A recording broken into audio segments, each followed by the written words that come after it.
happy to join with you today in what will go down in history as the greatest demonstration for freedom in the history of our nation.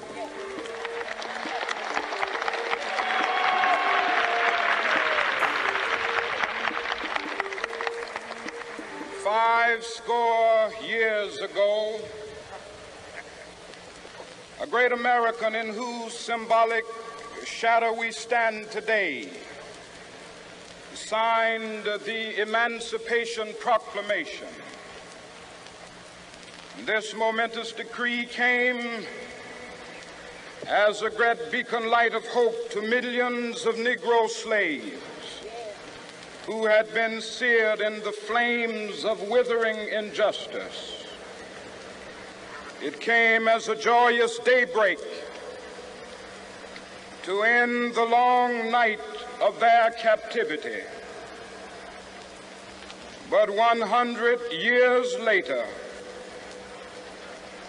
the Negro still is not free. 100 years later, the life of the Negro is still sadly crippled by the manacles of segregation and the chains of discrimination. 100 years later, the Negro lives on a lonely island of poverty in the midst of a vast ocean of material prosperity. 100 years later,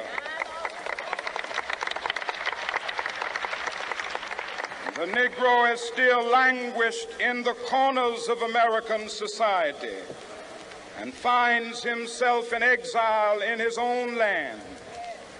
And so we've come here today to dramatize a shameful condition.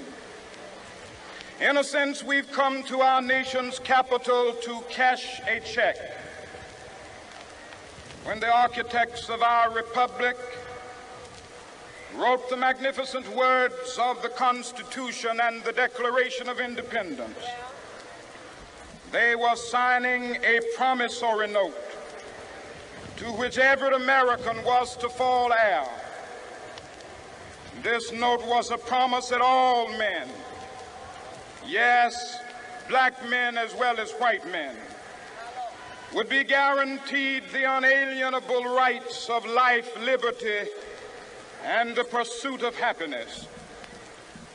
It is obvious today that America has defaulted on this promissory note insofar as her citizens of color are concerned. Instead of honoring this sacred obligation, America has given the Negro people a bad check, a check which has come back marked insufficient funds.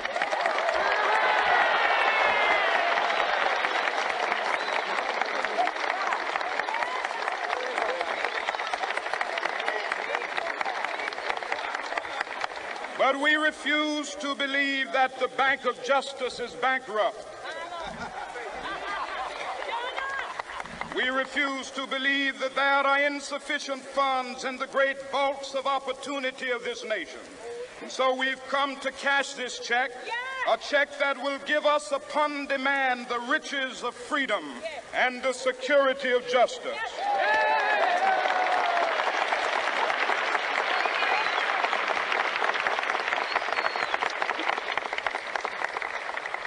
We have also come to this hallowed spot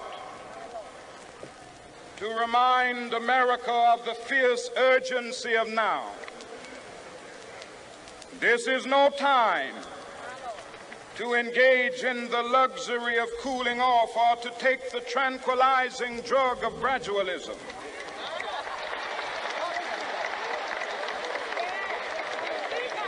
Now is the time to make real the promises of democracy. Now is the time to rise from the dark and desolate valley of segregation to the sunlit path of racial justice. Now is the time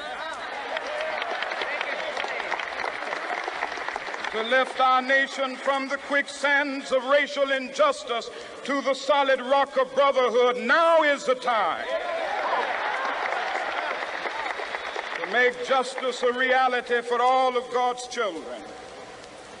It would be fatal for the nation to overlook the urgency of the moment.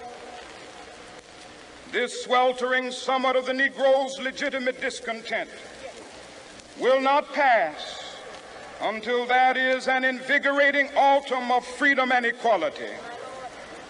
1963 is not an end, but a beginning. Those who hope that the Negro needed to blow off steam and will now be content will have a rude awakening if the nation returns to business as usual.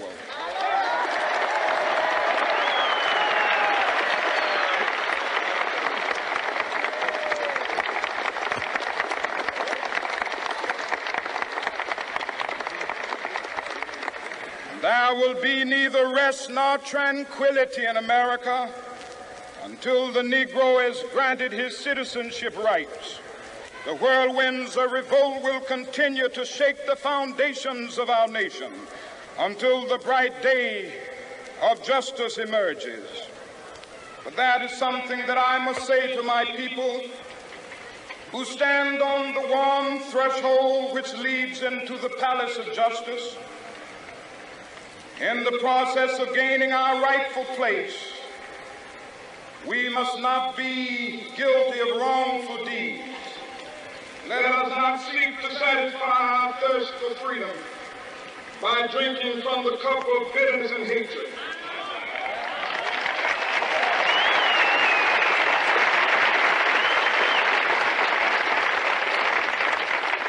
We must forever conduct our struggle on the high plane of dignity and discipline. We must not allow our creative protest to degenerate into physical violence. Again and again, we must rise to the majestic heights of meeting physical force with soul force.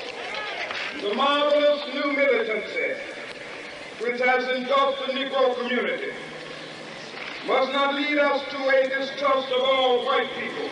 For many of our white brothers, as evidenced by their presence here today, have come to realize that their destiny is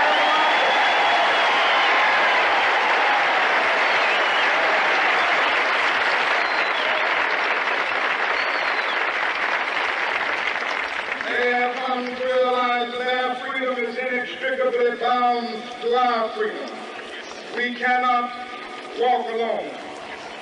As we walk, we must make the pledge that we shall always march ahead.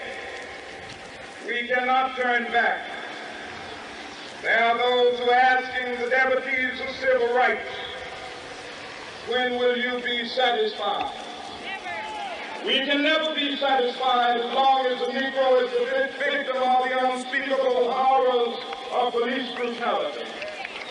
We can never be satisfied as long as our body is heavy with the fatigue of travel, cannot gain lodging in the motels of the highways and the hotels of the city.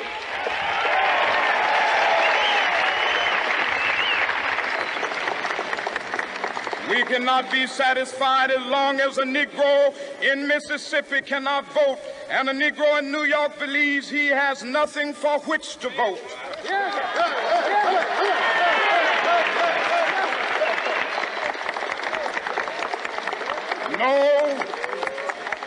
No, we are not satisfied, and we will not be satisfied until justice rolls down like waters and righteousness like a mighty stream.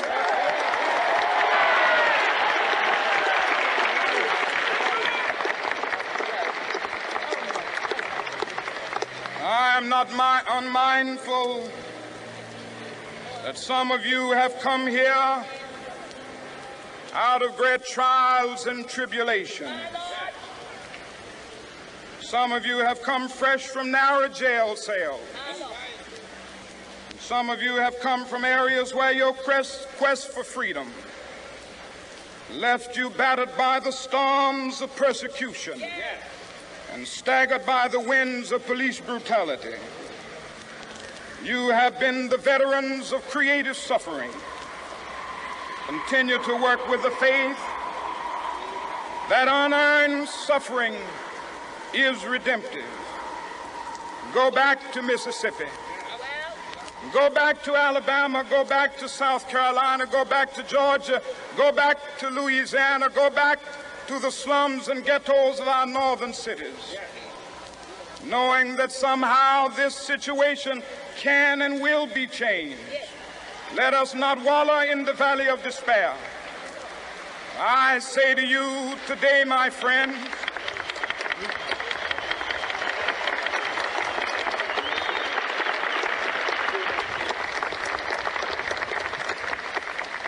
so even though we face the difficulties of today and tomorrow, I still have a dream. It is a dream deeply rooted in the American dream. I have a dream that one day this nation will rise up and live out the true meaning of its creed.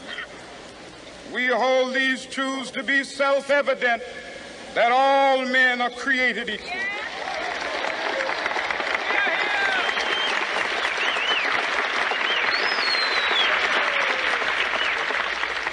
I have a dream that one day on the red hills of Georgia, the sons of former slaves and the sons of former slave owners will be able to sit down together at the table of brotherhood. I have a dream that one day even the state of Mississippi, a state sweltering with the heat of injustice, sweltering with the heat of oppression, will be transformed into an oasis of freedom and justice. I have a dream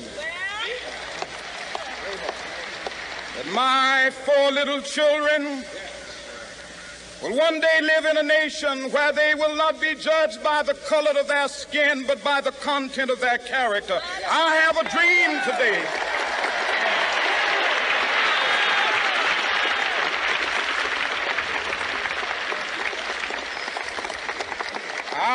a dream that one day down in Alabama, with its vicious racists, with its governor having his lips dripping with the words of interposition and nullification, one day right there in Alabama, little black boys and black girls will be able to join hands with little white boys and white girls as sisters and brothers. I have a dream today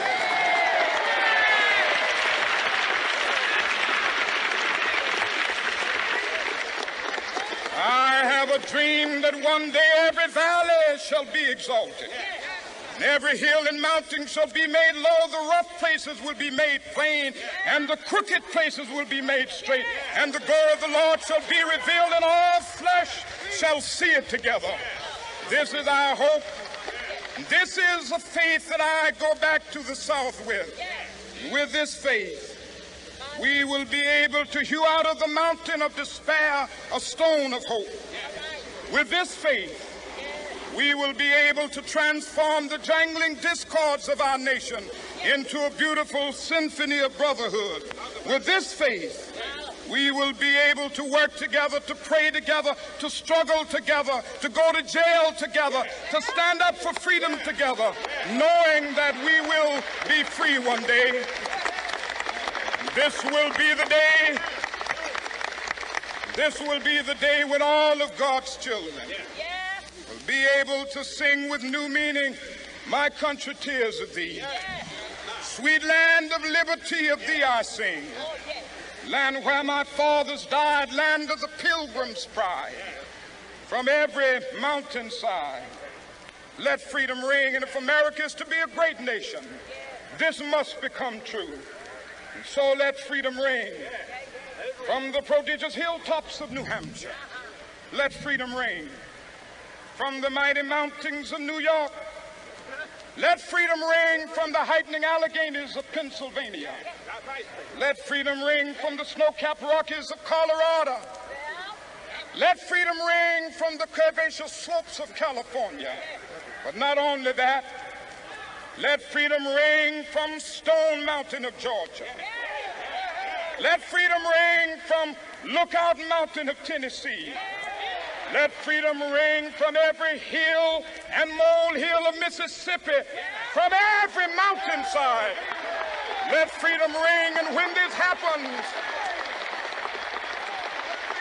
when we allow freedom to ring, when we let it ring from every village and every hamlet, from every state and every city, we will be able to speed up that day when all of God's children, black men and white men, Jews and Gentiles, Protestants and Catholics, will be able to join hands and sing in the words of the old Negro spiritual, free at last, thank God Almighty, we are free at last.